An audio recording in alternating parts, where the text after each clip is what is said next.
famille.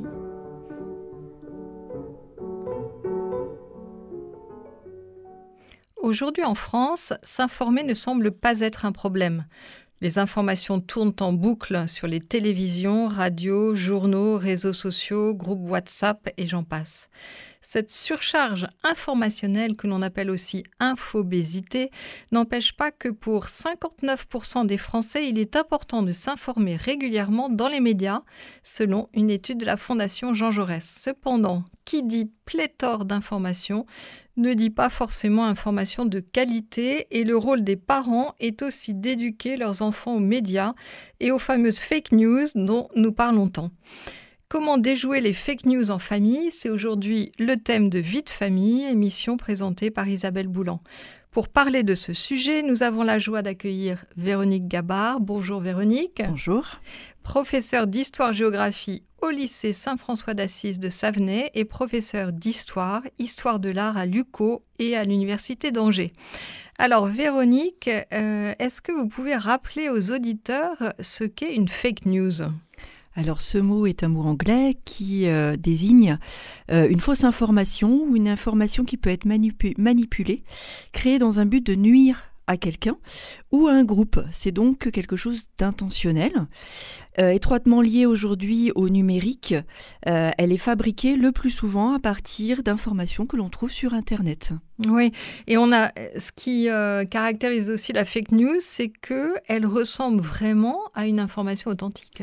Tout à fait, puisqu'on réutilise des images existantes et qu'on va les transformer et ajouter du texte qui peut provenir d'une information qui n'a rien à voir avec cette image de base, par exemple. Exactement. Et donc, en fait, c'est vraiment très piégeux, à la fois pour les jeunes, mais comme pour les adultes. Est-ce que vous auriez des exemples de fake news à nous donner ? Est-ce que vous en connaissez un peu comme ça ? Alors, on trouve un certain nombre de fake news, notamment sur les réseaux sociaux, où les jeunes ont un accès privilégié, notamment pour les dimensions liées à la politique, par exemple, où certains propos sont détournés et déformés, à la fois avec des logiciels, mais également associés à des images qui n'ont rien à voir. Alors, ces fake news remontent à très longtemps, puisqu'on sait que dans l'histoire, il y avait déjà des transformations, par exemple, de discours ou des aménagements, des changements de termes utilisés. Aujourd'hui, par exemple, on peut transformer, on peut faire dire, par exemple, à Joe Biden des informations qu'il n'a jamais dites. Et ce fut le cas notamment dans le cadre de la campagne présidentielle de 2024, juste avant les élections. Oui, justement, à propos de... Alors, j'avais aussi j'ai lu ça aussi à propos des fake news. C'était le président Volodymyr Zelensky, le président ukrainien, et on lui faisait dire qu'il avait acheté un hôtel de luxe à Courchevel pour 88 millions d'euros. Or, cet hôtel appartient à une entreprise monégasque et il y en a qui ont cru à ça. Justement, avec vos élèves, vous en parlez des fake news ou avec vos étudiants peut-être, je ne sais pas. Alors, il faut savoir que dans le programme de l'enseignement secondaire, les fake news sont au programme notamment de l'enseignement moral et civique. Et donc, on doit amener les élèves à développer leur sens critique sur cette thématique et à dissocier les sources fiables des sources non fiables. À l'université, l'objectif est un petit peu différent. C'est de garder en fait une fiabilité afin de défendre la dimension scientifique de l'université. Oui, d'accord. Et est-ce que vous pouvez nous rappeler en fait quels peuvent être les conseils de base ? Alors déjà pour les parents qui nous écoutent ou ceux qui ont besoin d'en savoir un peu plus pour justement identifier une fake news. Qu'est-ce que ça peut être selon vous ? Il faut faire attention à quoi ? Alors, il faut faire attention à plusieurs éléments. On parle de fact-checking, c'est-à-dire qu'on va lister des faits, des éléments qui vont permettre de les reconnaître. La première chose, c'est de voir si la source est fiable ou pas. On va donc s'interroger, est-ce qu'on peut retrouver des informations sur l'auteur ? Est-ce que l'auteur est clairement identifié, de qui il s'agit ? On peut également mettre en relation le texte et l'image, voir si le texte a bien été écrit en même temps que l'image. Et ça, on peut retrouver la date de l'image. Alors, on peut tout à fait retrouver la date de l'image, notamment lorsqu'on va sur certains moteurs de recherche comme Google Images. On a en général la date de publication initiale. Et donc, ça permet, en recroisant les sources de l'image, eh bien, de pouvoir attester si cette image correspond aux faits évoqués. Exactement. Et si c'est pas le cas, ça éveille le soupçon et on se dit tiens, c'est peut-être une information qui a été fabriquée certainement dans un but. Donc on a parlé de la source, on a parlé de l'auteur, on a parlé aussi à mon avis, ce qui est important aussi, c'est de voir quelle est la nature du site qu'on a en face de soi, par exemple. Exactement. Un certain nombre de sites ont une politique éditoriale pour ceux qui sont les plus fiables et les plus sérieux. Et parfois, on peut avoir aussi une idéologie qui peut transparaître dans certains sites moins officiels. Et par conséquent, c'est très important aussi avec les élèves de pouvoir distinguer ces éléments-là. Et comment vous faites avec eux, justement ? Vous les questionnez Alors, on peut les questionner. Récemment, j'ai préparé un exposé sur la notion de démocratie en marche et un de mes groupes a choisi la Géorgie. Et les premières sources qu'ils ont été chercher étaient sur TikTok. Donc évidemment, on peut les questionner sur ce choix. De mon côté, donc ils avaient du mal à trouver de l'information. C'était des élèves de quelle classe ? Alors, rappelez-nous. C'était des élèves de terminale. Qui sont régulièrement soumis aux réseaux sociaux, mais qui en même temps sont nos futurs étudiants et futurs citoyens. Donc c'est important de les éduquer à la reconnaissance des fake news. Et en croisant les sources, en les incitant à aller chercher ailleurs, notamment certains articles produits par le Conseil de l'Europe, ou par exemple des articles publiés dans la presse plus traditionnelle, comme Le Monde par exemple, eh bien en recoupant les sources, ils ont vu les différences surtout entre les informations qui étaient communiquées, entre les informations liées au sentiment et les informations qui étaient plus fouillées, où on donnait des éléments d'explication, notamment sur l'institution, ce qui se passait au niveau du Parlement, les influences étrangères, etc. Et quand il vous a présenté sa source, ça n'a pas fait tilt tout de suite, c'était un peu naturel. Alors, c'était tout à fait naturel. Il faut savoir que les réseaux sociaux sont employés par la majeure partie des jeunes et c'est leur source principale d'information. Et donc, par conséquent, par instinct, ils vont plutôt aller sur ce système de médias plutôt que sur des médias traditionnels.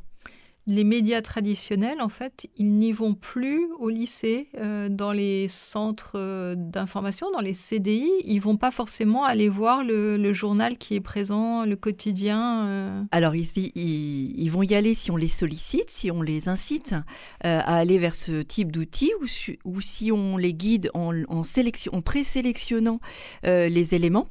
C'est important cependant qu'ils prennent conscience par eux-mêmes de cet écart entre les sources traditionnelles, enfin entre les médias traditionnels et les médias plus liés aux réseaux sociaux. Et donc je pense qu'il est important de ne pas leur imposer d'aller voir certains médias, mais plutôt de les obliger à croiser les médias. Oui, en effet. Donc, croiser les sources, croiser les médias. On va reparler de notre sujet juste après Le Monde est Stone de Fabienne Thibault. J'ai la tête qui éclate, je voudrais seulement dormir, m'étendre sur l'asphalte et me laisser mourir. Stone.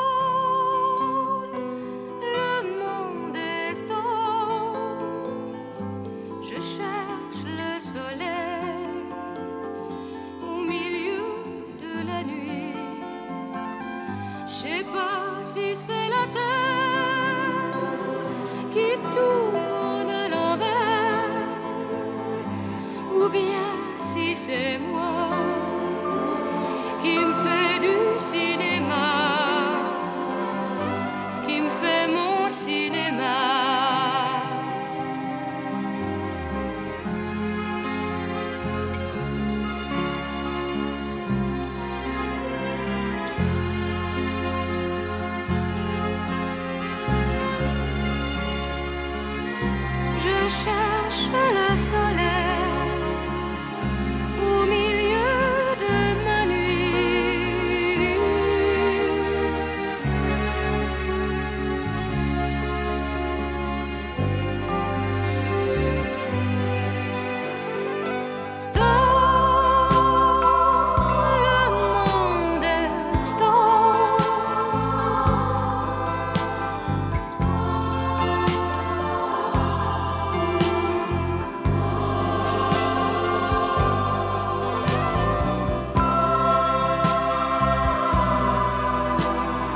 Vous êtes bien sur Vie de famille et nous parlons aujourd'hui des fake news et en particulier de comment déjouer les fake news en famille.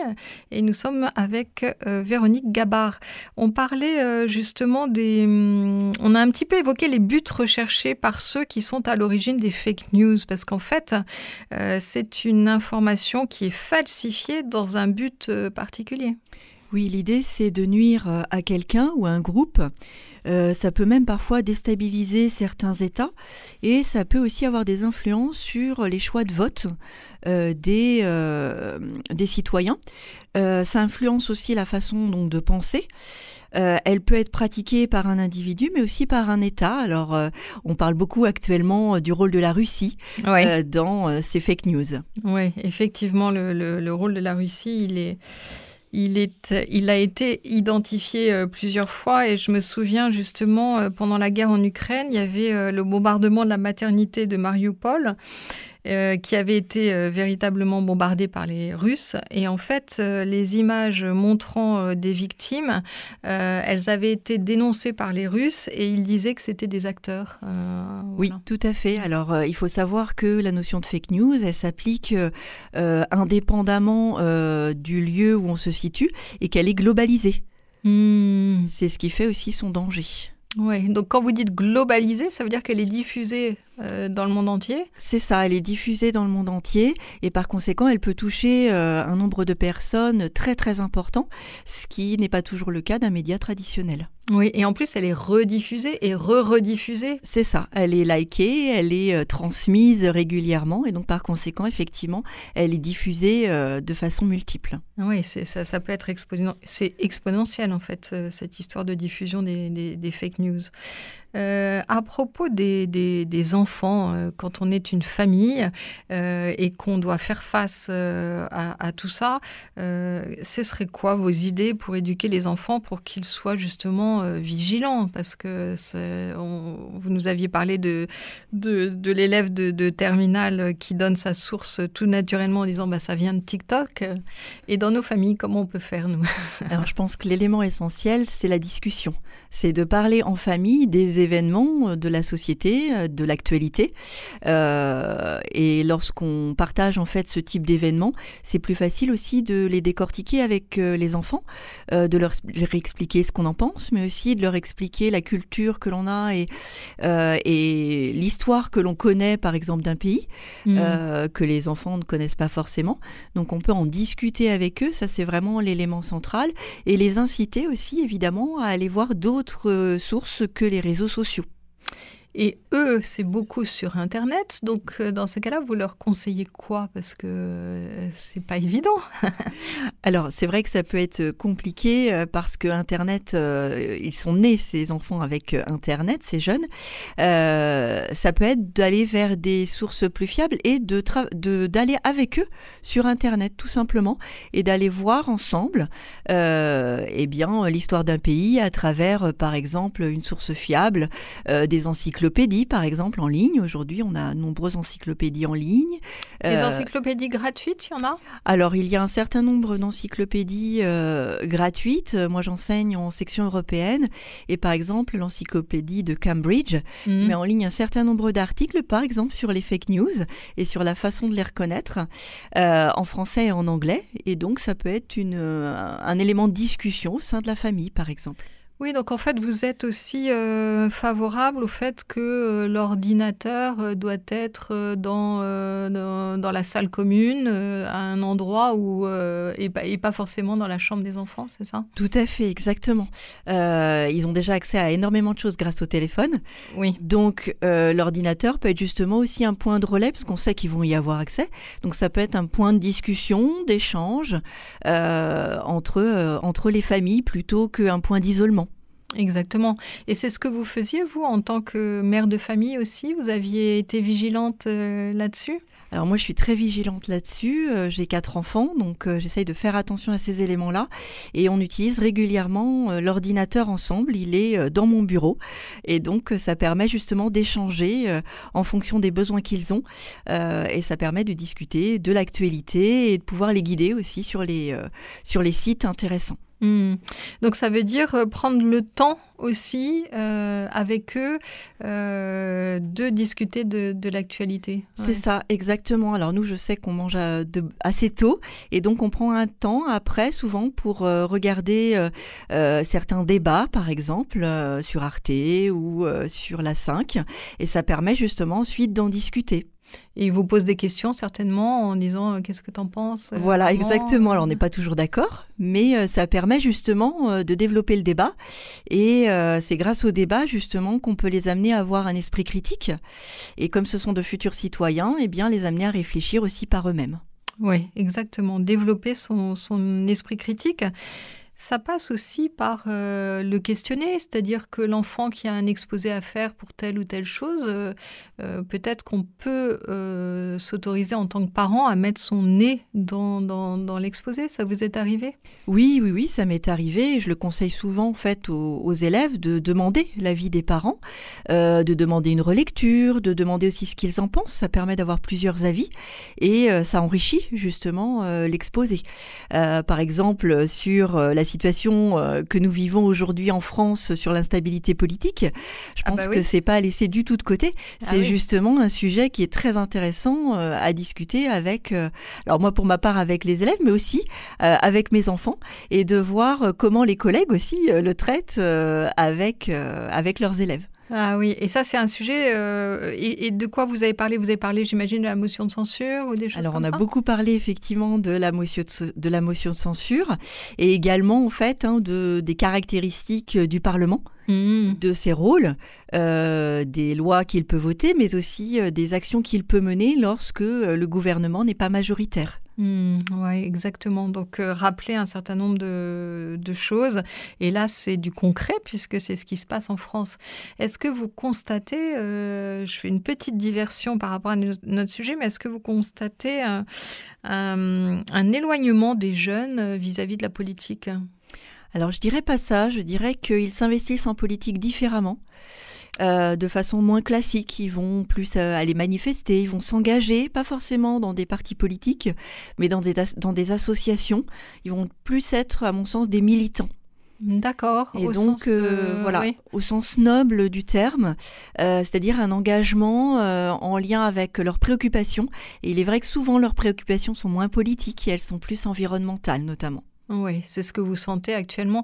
Est-ce qu'on est face à des jeunes inquiets de tout ce qui se passe ? Alors, on est face à des jeunes inquiets par le manque de prise de décision des adultes, mais à des jeunes qui ont envie de s'investir justement pour qu'en tant que futurs adultes, ils puissent à leur tour prendre des décisions qui iraient plus dans le sens d'un respect de l'environnement.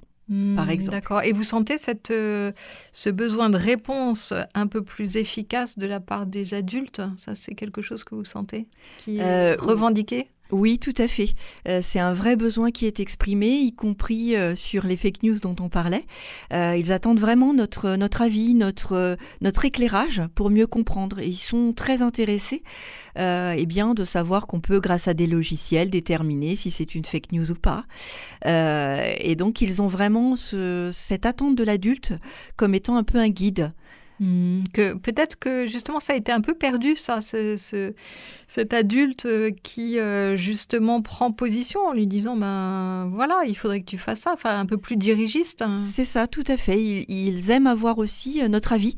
Tout simplement, on explique après notre avis en donnant nos arguments, mais le principe c'est d'argumenter et de donner l'avis, et ils sont en attente de cet avis de l'adulte, d'une personne référente. D'accord. Et vous l'avez senti aussi en tant que prof ? Est-ce que ils viennent vous voir en vous disant qu'est-ce que vous pensez de l'actualité, madame ? Exactement, ça arrive très souvent. La dernière fois, j'avais pas eu le temps de me renseigner un petit peu sur ce qui s'était passé, et c'était sur les élections en Roumanie. Et effectivement, un de mes élèves est venu me voir en me disant « Mais vous avez vu, c'est terrible ce qui est en train de se passer, vous en pensez quoi ?» Et donc, d'où l'importance, nous aussi, de s'informer régulièrement pour pouvoir répondre à ce genre d'interrogations. Oui, donc il faut être vraiment au courant des choses et tout ça. Alors, j'avais vu l'existence d'une plateforme, je ne sais pas si vous la connaissez, qui s'appelle Pharos. qui est une plateforme gouvernementale en fait, et qui permet justement de dénoncer des contenus qui nous apparaisseraient dangereux ou bien illégaux ou bien illicites, comme par exemple des appels à la violence qu'on pourrait trouver sur des sites ou sur des publications. Ça pourrait être des appels au harcèlement, etc. Ou bien mettre en danger la vie d'autrui, insulter, faire de la diffamation. Et tout ça, ça peut-être aussi être important de le signaler aux jeunes, c'est-à-dire donc ce fameux portail qui est un portail officiel de signalement des contenus illicites d'Internet. Je crois aussi qu'ils peuvent signaler sur leur plateforme à eux. Là, vous soulignez TikTok et je pense qu'ils ne vont pas trop sur Facebook, mais sur TikTok, ils peuvent mener des actions, je crois. Oui, tout à fait. Alors, il faut savoir que souvent, dans les établissements scolaires aussi, on a ce type de démarche. Et souvent, la personne qui s'occupe de la documentation met à disposition, justement, des élèves ce type de plateforme. Et elle les forme. Enfin, nous, chez nous, c'est ce qui se passe. Elle forme les élèves à accéder à ce type de plateforme. Alors, si c'est sur un réseau social, à voir comment on signale une fausse information ou une information diffamante ou illégale. Et elle les forme également aux plateformes plus subtiles, plus complexes à maîtriser, qui permettent en fait de signaler ce type de contenu illégal ou illicite. Ah oui, donc c'est fait dans votre établissement? Dans notre établissement, oui, on a la chance d'avoir quelqu'un qui est féru de numérique et qui donc s'intéresse à ce domaine-là. Ouais, oui, donc ça c'est hyper précieux parce que cette personne-là, elle rejoint les jeunes dans leurs préoccupations. Et justement, c'est important pour eux de trouver des relais adultes. Voilà. Et pour les informations fiables, vous avez parlé des encyclopédies, hein, c'est ça, sur Internet. Vers quoi est-ce qu'on pourrait guider les jeunes, les enfants, les jeunes Alors moi souvent je les guide vers des sites, puisqu'ils vont souvent chercher sur Internet, donc plutôt vers des sites qu'on va dire traditionnels. Alors on a les médias traditionnels comme Le Monde, la BBC en Angleterre, etc. En insistant avec eux sur la connaissance de la ligne éditoriale, soit de la radio, du journal, etc., de façon à ce qu'ils sachent quelle est en général la ligne directrice de ce type de choses. Alors, vous rappelez aux auditeurs ce qu'est une ligne éditoriale Donc, une ligne éditoriale, c'est un positionnement de la radio ou d'un journal qui le fait effectivement plutôt défendre tel type d'idées. Alors on dira que certains sont plutôt au centre, d'autres plus à gauche, plus à droite, en termes de tendance politique. Et ça, c'est à eux d'essayer de sentir les choses. Donc ça veut dire qu'il faut qu'ils soient confrontés aux médias. Exactement, il faut qu'ils soient confrontés aux médias. J'ai eu l'occasion de travailler sur les élections présidentielles américaines et l'idée était de leur faire réaliser une interview de Donald Trump et Kamala Harris en choisissant un média, mais en définissant la ligne éditoriale de ce média. Alors, ils devaient choisir un média qui était existant. Donc, ils devaient trouver la ligne éditoriale de ce média pour ensuite adopter le ton utilisé par ce type de média afin de se rendre compte des décalages, des écarts qu'il peut y avoir selon les choix qu'ils avaient opérés. Et tout ça, c'était en anglais? Tout ça en anglais, tout à fait. Ils y sont arrivés quand même? Oui, tout à fait, ils y sont arrivés et ça fait des productions très très intéressantes parce que ils ont pu se plonger aussi dans le type de vocabulaire utilisé, si je pense à Fox News par exemple, et ça a permis de voir l'écart par exemple entre Fox News, CNN, etc. Et c'est une bonne entrée pour ensuite qu'ils soient vigilants sur les différences entre les médias. Exactement, une vigilance parce qu'ils se sont appropriés les choses, ils ont cherché par eux-mêmes, ils vont s'en souvenir en fait, c'est ce qui marque le plus. C'est ça, c'est l'expérimentation qui leur permet de comprendre. Oui, donc trouver les informations fiables, ça c'est hyper important et le rôle des parents. Alors, Notre émission se termine tranquillement. On va conclure sur le fait que par rapport à la masse d'informations qui circulent, les enfants souvent ne sont pas assez méfiants. À nous, adultes, de leur expliquer ce qu'est une fake news, de les aider à cultiver un esprit critique, de rechercher les sources de leur information. Guidons-les vers des sites sécurisés et fiables. Échangeons avec eux sur l'actualité. Ce sera le meilleur moyen de tenter de déjouer les fake news en famille. Merci beaucoup, Véronique Gabard, d'avoir pris le temps de mieux comprendre ce phénomène. Merci aux auditeurs de nous avoir suivis et on vous dit à la semaine prochaine dans Vie de famille.